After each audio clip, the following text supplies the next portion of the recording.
Bienvenue sur Africa 24 dans cette nouvelle édition de l'Africa Tonight. Voici les titres de l'actualité. À l'ouverture ce jeudi de la 6e réunion du Conseil des ministres du comité de pilotage de la rationalisation des communautés économiques régionales en Afrique centrale. Les participants sont réunis à Yaoundé jusqu'au 7 juin, réunion à l'issue de laquelle ils devraient se prononcer sur la validation du projet de transition vers la nouvelle communauté économique régionale.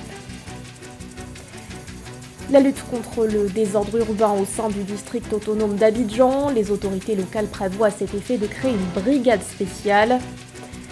Et puis la hausse du prix du pain subventionné en Égypte, une hausse annoncée par le gouvernement qui cherche à réduire son déficit budgétaire.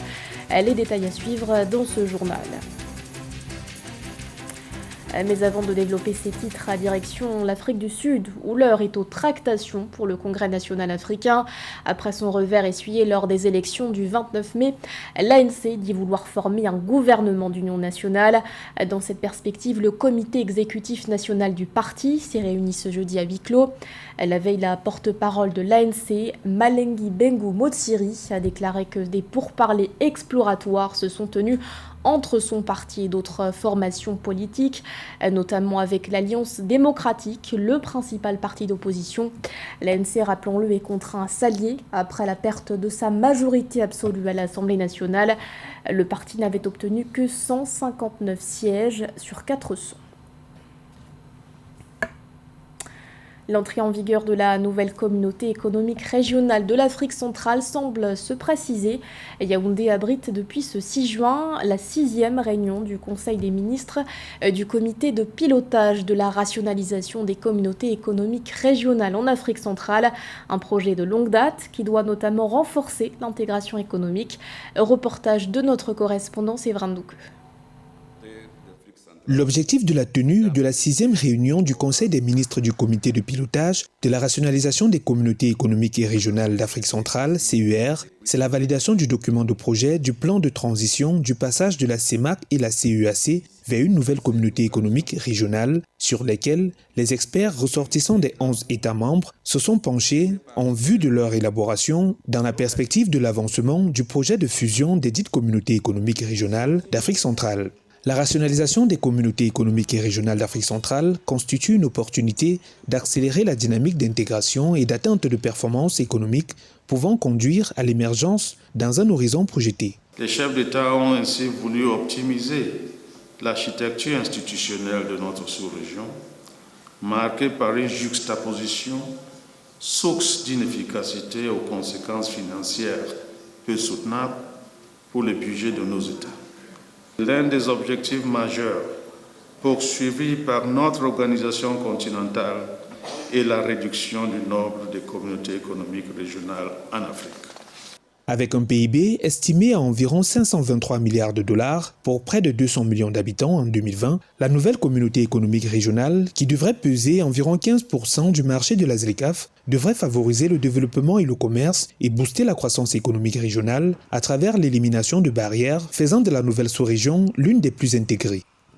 De même, la mise en place d'une seule communauté économique régionale mieux structurée et efficiente en Afrique centrale, cap fixé par les chefs d'État, outre qu'elle permettra de rationaliser la contribution financière des États au budget de la communauté, de promouvoir des projets intégrateurs, d'améliorer les échanges en Afrique centrale, elle permettra de se départir du cliché pas toujours très reluisant de la région la moins intégrée du continent à celle la mieux intégrée qui pourra alors servir de modèle aux autres communautés économiques régionales.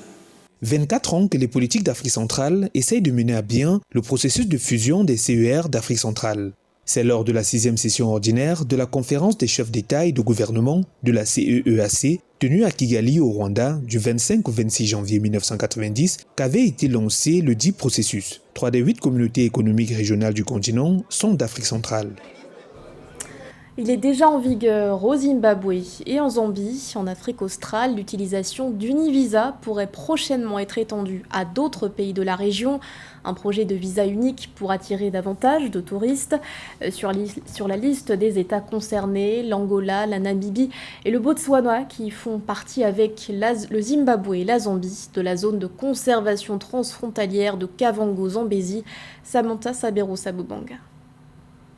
Pour faciliter la circulation des touristes entre pays en Afrique australe, l'Angola, le Botswana, la Namibie, la Zambie et le Zimbabwe se sont engagés le 31 mai 2024 à étendre l'utilisation d'un visa commun spécial dénommé Univisa. Réunis à Livingstone en Zambie, les chefs d'État de la zone de conservation transfrontalière Kavango, Zambézie, Kasa ont déclaré qu'ils souhaitent que le visa spécial soit étendu aux autres États du bloc économique d'Afrique australe. Toute initiative qui vise à mettre ensemble des pays africains est à saluer. Par le biais de tourisme tenu en compte par une région, pour le moment par 5 pays, aura des retombées inestimables. Point de vue économique, cela réduira le chômage des jeunes qui seront retenus sur le continent, dans leur pays, au lieu de tenter des aventures périlleuses. La zone de conservation transfrontalière du Kavango, Zambèze, Kasa est située dans le bassin du Kalahari et s'étend sur 520 000 km², soit environ 5 fois le territoire de la Suisse. Ce réseau de zones protégées se situe entre l'Angola, le Botswana, la Namibie, la Zambie et le Zimbabwe. Ces 5 pays ont décidé depuis 2011 de développer ensemble leurs zones protégées au-delà de leurs frontières respectives dans un esprit durable. Il faudrait ensuite que ces États-là se penchent sérieusement sur les questions sécuritaires qui, nous le savons tous, le terrorisme prend de plus en plus de l'ampleur. Or, quand on invite les touristes, il faudrait en plus les sécuriser et cette sécurité pourra également profiter aux populations. Voilà ce à quoi devraient s'atteler ces États-là pour avoir cette vision commune également dans la lutte contre le terrorisme et pour la sécurité dans leurs différents États.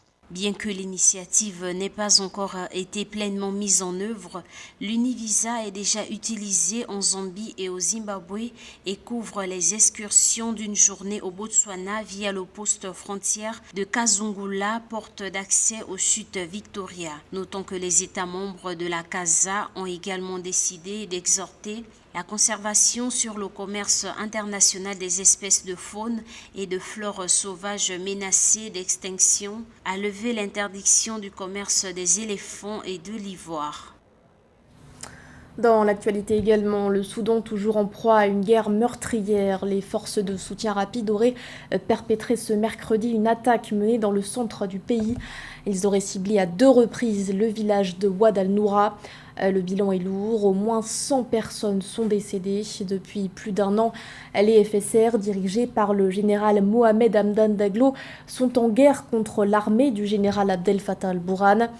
Un conflit qui a par ailleurs aggravé la situation humanitaire. D'après l'Organisation internationale pour les migrations, cette guerre causera plus de 10 millions de personnes déplacées. Un chiffre qui, selon l'OIM, sera atteint dans les prochains jours. Une brigade spéciale pour lutter contre le désordre urbain, c'est l'initiative prise par les autorités du district autonome d'Abidjan. Pour constituer cette brigade, chaque commune devrait mobiliser 15 policiers. Une mesure prise quelques jours après les heurts survenus le week-end dernier à Port-Bouët. Reportage de notre correspondante Esther Conan. En Côte d'Ivoire, la mise en œuvre du programme d'assainissement et de lutte contre le désordre urbain, initié par le gouvernement pour améliorer la circulation routière, est régulièrement ralentie par les assauts des populations mécontentes. Pour garantir la sécurité des populations et des équipements lors de ces opérations d'assainissement, les autorités ivoiriennes annoncent la création d'une brigade spéciale à Abidjan. Chaque commune va apporter un certain nombre d'éléments. Il s'agira de 15 policiers par commune. Et nous allons mettre en place une brigade. Le district autonome va apporter 50 éléments. Et cette brigade spéciale va s'occuper essentiellement de la lutte contre la mendicité, contre le commerce ambulant dans nos différentes communes. Les maires ici présents ont apporté au cours de cette réunion leur soutien total aux actions du ministre-gouverneur dans le cadre de la lutte contre contre le désordre urbain. La création de cette brigade intervient au lendemain d'une manifestation tenue les 1er et 2 juin 2024 à Abidjan, lors du déguerpissement du quartier dit abattoir. L'action des populations mécontentes a généré une vague de violence et de vandalisme. Concernant les incidents qui sont intervenus à Port-Boué, les auteurs ont été identifiés, ont été arrêtés et ont été déférés. Ce sont des actes de vandalisme et les auteurs doivent répondre de leurs actes parce que nous considérons que c'est une défiance à l'autorité de l'État. Port-Boué, c'est l'entrée, la porte d'entrée du district autonome d'Abidjan. Nous n'allons pas continuer d'accueillir nos visiteurs avec du bétail, avec des moutons en pleine vue. Ça, c'est la première raison. La deuxième raison, vous savez qu'il y a les travaux de l'échangeur. Les 600 foyers visés par un déguerpissement devraient, selon les responsables du district autonome d'Abidjan, bénéficier des mesures d'accompagnement prévues pour les personnes impactées. Le district autonome d'Abidjan compte, comme toujours, sur l'esprit civique des populations et leur engagement en faveur de la lutte contre le désordre urbain et l'amélioration du cadre de vie. Il se tient à leur disposition pour fournir les informations utiles et nécessaires à la conduite apaisée de cette opération de déguerpissement et d'assainissement. Son prix restait inchangé depuis 1989. Depuis le mois de juin, les Égyptiens doivent dépenser davantage pour consommer du pain. La galette de pain subventionnée coûte désormais 20 piastres contre 5 auparavant. Un sujet sensible autant pour la population que pour le gouvernement qui garde en mémoire les émeutes de 1977. Sarah Yemele et Edith Lamine. L'Égypte, premier importateur mondial de blé, a augmenté le prix de son pain subventionné de 5 à 20 piastres, soit une hausse de 300% depuis le 1er juin 2024. Cette décision retardée depuis des années intervient dans un contexte où le gouvernement tente de réduire son déficit budgétaire. Le pain est un élément essentiel du régime alimentaire égyptien. Une personne achète en moyenne par jour 5 pains subventionnés. Les subventions pour le pain représentent un coût énorme pour le gouvernement. Une partie de cette somme sera désormais réaffectée au financement des services de santé, d'éducation et d'électricité. Pendant 30 ans, le prix du pain est resté le même. Si l'on considère les taux d'inflation mondiaux au cours des 10 dernières années, on se rend compte que le prix du pain aurait dû augmenter il y a longtemps. L'effondrement de la monnaie et l'inflation galopante ont augmenté pour le gouvernement le coût d'achat du blé à l'étranger. Plus de 70 millions d'Égyptiens bénéficient du programme de subvention du gouvernement. Le coût des services de boulangerie s'élève à environ 2,5 milliards de dollars par an. La hausse des prix devrait permettre au gouvernement d'économiser environ 300 millions de dollars selon les experts.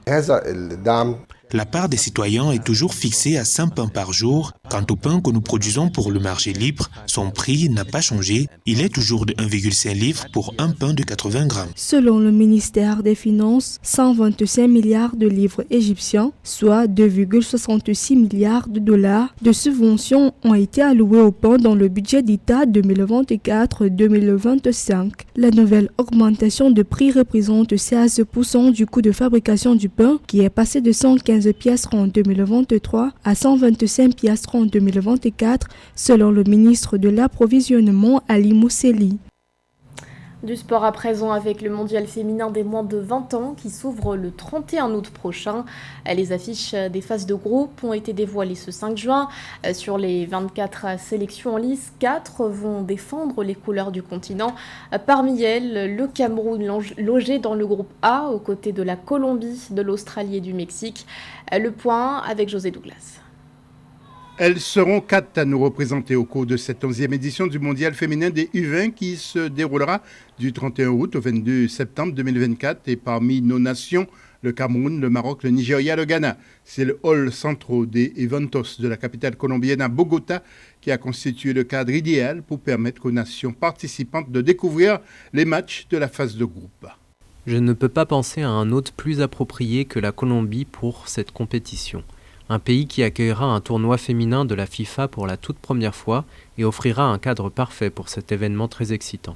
Pour la première fois, 24 nations participeront à la Coupe du Monde féminine U20 de la FIFA.